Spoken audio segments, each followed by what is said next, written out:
안녕하세요. 한의학 박사 김민혜입니다. 최근에는 다낭성 난소증후군을 진단받으시는 경우가 굉장히 많아지고 계십니다. 배란장애가 주 증상이 되는 이 다낭성 난소증후군. 아마 임신을 준비하시는 분들이라고 한다면, 다낭성 난소증후군이 있을 때 이노시토를 먹으면 효과가 좋다고 하더라. 이런 말씀 들으시고, 아마도 이 엽산과 이 비타민 D, 오메가3, 그리고 이노시톨, 이렇게 네 가지 영양제들을 주로 많이 드시고 계실 텐데요. 저는 한의원에서 한약을 복용할 때에도 이 네 가지 영양제들은 함께 한약과 복용을 하시도록 권해드리고 있습니다. 그런데 이노시토를 복용하시면서 아침 식사를 안 하고 계시는 분들이 계시더라고요. 왜 뜬금없이 아침 먹으란 이야기를 하는 걸까요? 이것은 다낭성 난소증후군이 있을 때 왜 이노시토를 복용하는지, 이 혈당과 아침 식사와의 관련성을 아시게 되면 조금 더 이해하기가 쉬우실 텐데요. 이 다낭성 난소증후군이 있을 때 특히 살이 조금 찌신 분들은 체중을 빼는 게 좋다라는 말을 들어보셨을 겁니다. 하지만 다낭성 난소증후군은 체중이 저체중인 분들도 많이 가지고 계시거든요. 이 다낭성 난소증후군은 체중보다는 이 인슐린 저항성, 이 혈당과의 관련성이 굉장히 높은 질환인데요. 오늘은 이 다낭성 난소증후군과 이 인슐린 저항성에 대해서 한번 알아보도록 하겠습니다. 다낭성 난소증후군은 가임기 여성에게서 많이 발견되는 내분비 질환 중의 하나입니다.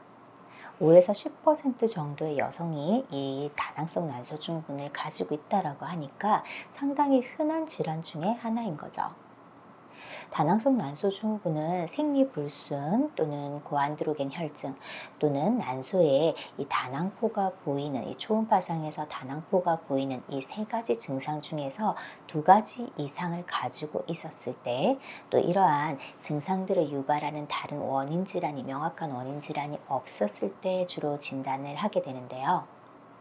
다낭성 난소증후군은 원인과 또 발생 기전들이 명확하지 않은 질환입니다.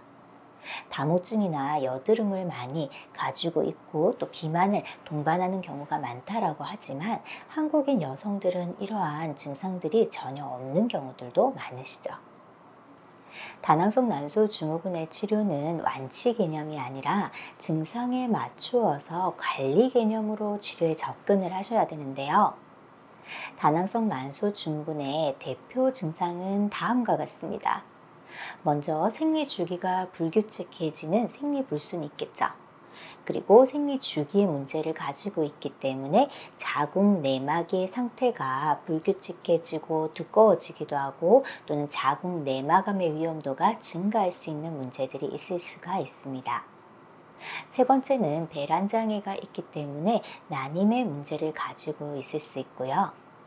네 번째는 고안드로겐 혈증으로 대표되는 다모증 혹은 여드름, 이러한 증상들이 나타날 수가 있겠습니다. 다섯 번째는 이형 당뇨의 위험도가 증가하는 것이고요. 여섯 번째는 심혈관계 질환 발생 가능성이 높아진다는 것. 이러한 증상에 따라서 치료에 적극적으로 치료를 할 필요가 있는데요.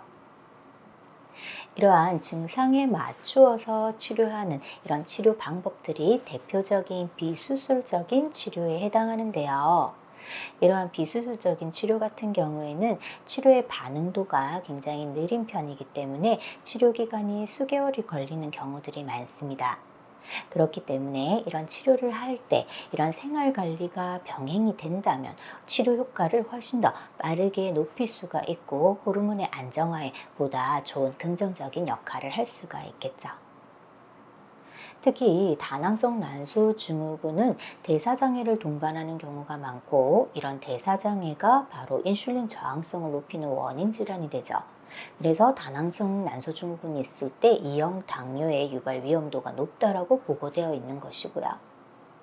다낭성 난소 증후군이 있을 때 난자질이 굉장히 떨어지거나 난자가 너무 늦게 자란다. 이런 경우에는 경우에 따라서는 메타포민 같은 이런 당뇨약을 처방하는 경우들이 많은데 이것이 바로 다낭성 난소 증후군과 인슐린 저항성, 인슐린 간의 관계 관련성이 있기 때문에 치료에서 이런 것들을 처방하게 되는 것입니다. 그래서 다낭성 난소 증후군이 있으신 분들은 이 인슐린 저항성이 있을 수 있기 때문에 이 이노시토를 함께 복용하시는 경우들이 많으신데요. 환자분들께서는 이노시톨의 역할에 대해서는 정확하게 잘 모르시지만 난자가 크는 데 좋다더라, 난자 영양제라고 하더라, 이렇게 아시고 이노시톨을 함께 복용하시는 경우들이 많으십니다. 바로 이 이노시톨이 인슐린 저항성을 낮추는 역할을 하기 때문에 다낭성 난소 증후군이 있으신 분들은 이 이노시톨을 임신을 준비할 때 함께 복용을 하시게 되는 거죠. 그런데 이노시톨을 드시면서 이 아침 식사를 건너뛰게 되면 어떻게 될까요?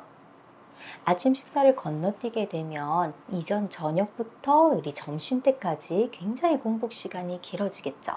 그리고 점심 식사를 하시게 되면 혈당 피크가 강하게 올 수가 있습니다. 이 인슐린 저항성을 가진 다낭성 난소증후군, 특히 이 난자질은 이 혈당 피크의 영향을 많이 받게 되는데요. 혈당 피크가 강하게 오는 이런 순간들이 계속 반복이 되게 되면 배란의 질, 또 난자의 질에 영향을 줄 수가 있습니다.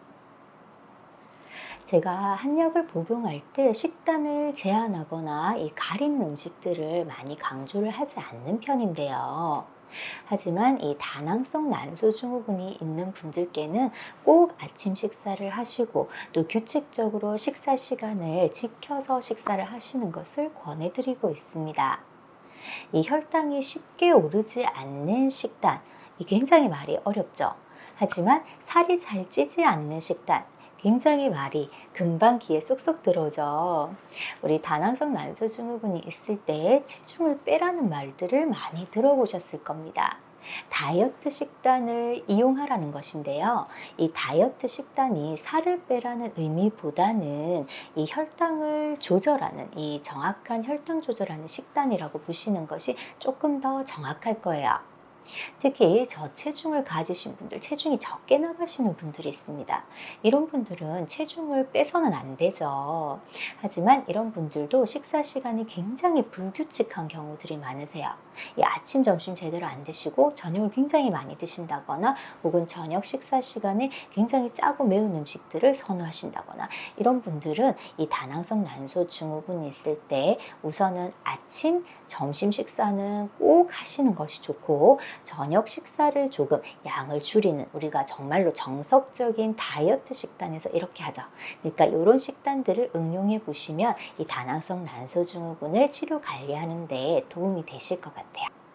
이것은 다낭성 난소 증후군이 있을 때 무조건 살을 빼라 이런 개념들이 아니라 혈당을 올리지 않는 식습관이 바로 다낭성 난소 증후군이 있을 때 이 난자의 질을 확보하는 데 도움이 되는 식습관이기 때문입니다. 또 규칙적인 식사 시간을 유지하는 것이 호르몬의 주기를 안정화하는 데도 굉장히 큰 도움이 되겠죠.